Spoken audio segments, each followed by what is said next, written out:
So this comes from In These Times. Jeff Shaherky. I hope I'm pronouncing that correctly. So there was a strike. It's time to turn this tortilla around. El Milagro workers walk out demanding fair treatment. Yeah, it's not. To be clear, it's not a strike. It I'm was sorry. It was a walkout. Okay. Alleging abusive conditions and staff shortages amid the pandemic, workers at the iconic Chicago Tortilleria walked off the job only to be locked out by management. On Thursday, food production workers at El Milagro, Chicago's most popular tortilla company, staged a temporary walkout, alleging years of workplace violations and abusive conditions made even worse by the pandemic. And we're discovering this the pandemic really shined a light on the cockroaches running these companies and the abusive conditions that they put their workers through. And it just gave workers a little time to reflect on the value of their labor. So and the respect they deserve. So it's not really surprising to see that this is starting to happen all over the place now. I mean, we saw the Nabisco strike recently.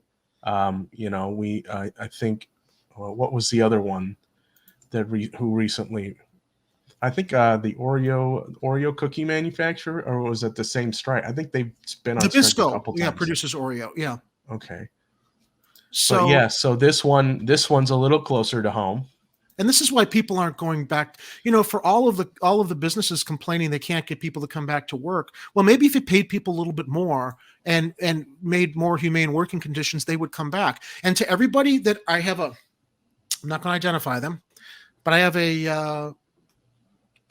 I'll call them an acquaintance who's always arguing, well, McDonald's, these are $15. They're entry level jobs. The minimum wage shouldn't be $15 because that's what paramedics are making.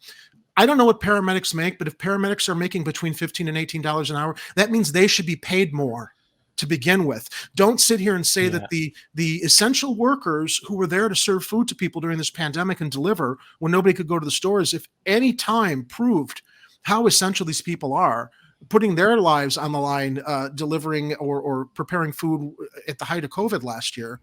Yeah, and this has been decades of wage suppression propaganda.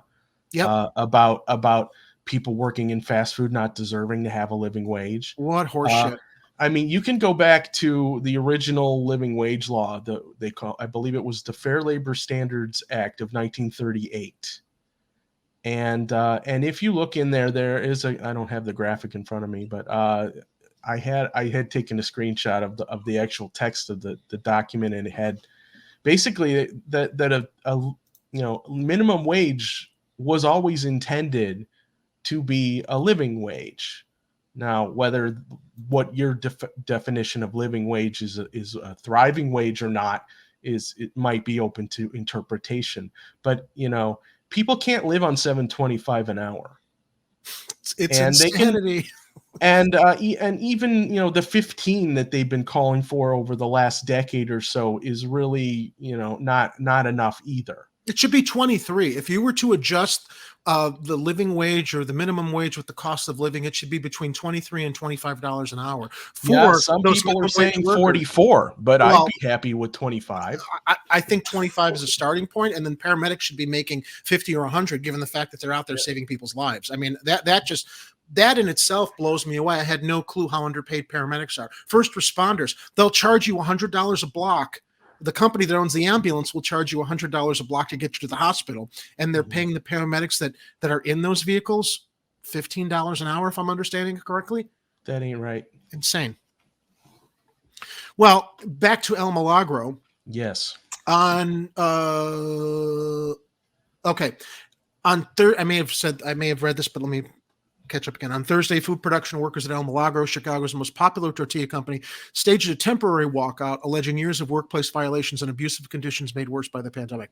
After leaving their shift early, nearly 100 workers picketed outside El Milagro's flagship taqueria and neighboring tortilleria in the Little Village neighborhood on Chicago's South Side, promising to escalate their protests unless management meets with them to discuss their grievances by September 29th. They were joined by local faith leaders, community supporters, and Democratic Socialist 25th Ward Alderman Byron Siccho Lopez, one of our best, of the nearby Pilsen neighborhood. Laura Garza, director of Arise Chicago Worker Center, which has been helping the non-unionized El Milagro workers organize over the past several months, said that 85 workers contracted COVID-19 on the job last year and 5 died. With employees getting sick or resigning, the company has been understaffed, leading to a widely reported scarcity of El Milagro products at grocery stores across the Chicago area earlier this month, with eager customers lining up outside the company's facilities to get their hands on however many tortillas they could. You're going to Jones for tortillas. That's what you got to do. Along with picket signs, the workers carried a giant burrito and tortilla chips made of cardboard. They led chants changing the company's name from El Milagro to El Maltrato, which translates to mistreatment. Oh, wow. You've heard there's a shortage of workers over and over on the news, but the fact is there isn't a so-called shortage of workers. It's a shortage of good wages, good benefits, good working conditions, and being treated with respect and dignity on the job, said Garza. Amen.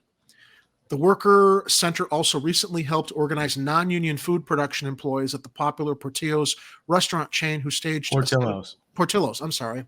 What did I say? That's the one. That's the one you give. That's the one you pronounce. Okay. And I've been to Portillo's, so yeah, maybe my hangover from last night hasn't totally gone away yet. Portillo's. I say Portillo's, you say Portillo's. All right. Who staged a 7-day strike this summer. The workers allege that in order to keep production going amid the staffing shortage, management has been illegally forcing them to work up to 7 days per week, as well as violating the city's paid sick leave ordinance and speeding up the production machines to dangerous levels. With the extreme speed of the machines, people are having health issues, especially back pain from having to go so fast, El Milagro worker Alfredo Martinez told In These Times. Martinez added that he and his coworkers have also suffered health problems from having to work quickly in temperatures over 90 degrees without being allowed breaks to drink water. That's shades of what we've heard about the Amazon warehouses with the heat exhaustion. So you know that, as I understood it last year, I don't know if anything has changed, but I remember reading, instead of adjusting the temperature in the Amazon warehouses, they have an ambulance on standby outside because apparently it was cheaper to take employees to the hospital for heat exhaustion than it was to correct the temperature issues inside. Yeah, I was about to say that El Milagro is sounding like the Amazon of tortilla factories. Yeah. And that's not in a good way. No, it's not. You don't want to be, identified with Amazon in any way, but they're cranking up these machines to produce more tortillas, but we're not machines, said Martin Sayas, an El Milagro employee who has worked at the company for 10 years. I'm packing 80 packages in 1 minute. If it doesn't happen, then it's my fault.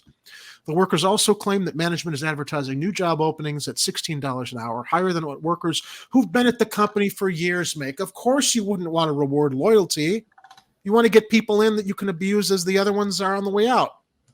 Martinez, who has worked at El Milagro for 13 years, is it Milagro or Milagro? I'm like trying to be culturally appropriate. It's hold on. Let's start at the beginning of all the words here. It was taqueria. Taqueria. I think I got that right. Tortilleria. El Milagro. Okay. Portillo's. I'm reading so fast that I'm stumbling on some of this. Martinez, who's worked at El Milagro for 13 years, said veteran employees like himself are also expected to train the new hires without any extra compensation. The new people don't stay for long because it's too hard and too hot, Martinez said. We know the work. We do the work well. It's insulting when you've been working here for years, doing a good job, and new people who have barely been trained are making more than you. The workers reported numerous other abuses at El Milagro, including, of course, I shouldn't be quoting him, but including sexual harassment and intimidation. With the help of Arise Chicago, they have organized a committee and are demanding that management implement a fair wage scale based on seniority and experience, increase wages to at least $20 per hour, stop all harassment, and hire more staff. The workers claim that despite issuing multiple letters to management, the company has so far refused to meet with them to discuss their concerns. But I'll tell you what, the good thing about this walkout is it's got eyes. It's got eyes on El Milagro now. And I wonder if all this bad PR is worth them not treating their employees fairly and humanely and giving them what they deserve. I guess we'll see what the owners do, but it is a pretty bad look for them. Yeah. It's, I mean, it's, they must be making a ton of money selling tortillas, and for them to not pay a living wage to everyone at that place, it's borderline criminal. I wouldn't even say borderline. I just go for the gusto, Ed. It's criminal. All right, it is criminal. We need to like use more harsh words and stop treating these inhumane companies with kid gloves anymore.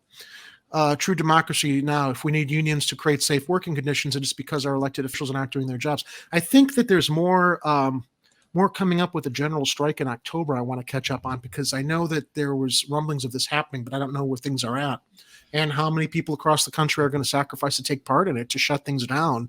Yeah, I'm not exactly sure how much is going to happen in the October general strike. I know that there are rumblings about some of the independent media having a sorry, what's the word? Having a sorry, my brain's not working today. That's okay. So Miguel H says, El Milagro needs a miracle. Love to Gore. They're rationing AC now. Yeah, I guess that AC is just too expensive that they got to ration it. So Whatever Man also confirms what you shared, Ed, and it's good that we have this confirmation. Richard Wolf said that adjusted for inflation, the wages should be around $44.50. Yeah. The word I was thinking of was summit. Sometime in November, some independent media outlets are gathering together for a summit to try to figure out what exactly it's going to take to do a general strike, what's going to be required and what they need, and all the questions that everybody has to ask each other, and how are we going to figure out how to support each other with mutual aid and all of that stuff. Now, if people are able to figure that out before October happens, more power to us, I suppose. Gabbo was asking in the live chat about the strike, and I would only say, I guess we got to watch Twitter. I'm sorry, not Twitter. Watch Google in the news cycle, because the talk of the general strike has been like for the past couple months. I know Jimmy Dore's been talking about it. Ron Placone. I'm trying to remember who else. Even Kit Cabello has mentioned. And Kit's been talking about it. Yeah, on Hard Lens, absolutely. But it's going to be a national strike, not just like local. So it's really going to depend on how many workers all across the nation are going to participate in this. Yeah, and it might need something to spark it, for it to really be effective, but we don't know what that's going to be. Not yet. We will sit and watch. That's a clever title, though. It's time to turn this tortilla around. Yes, it is.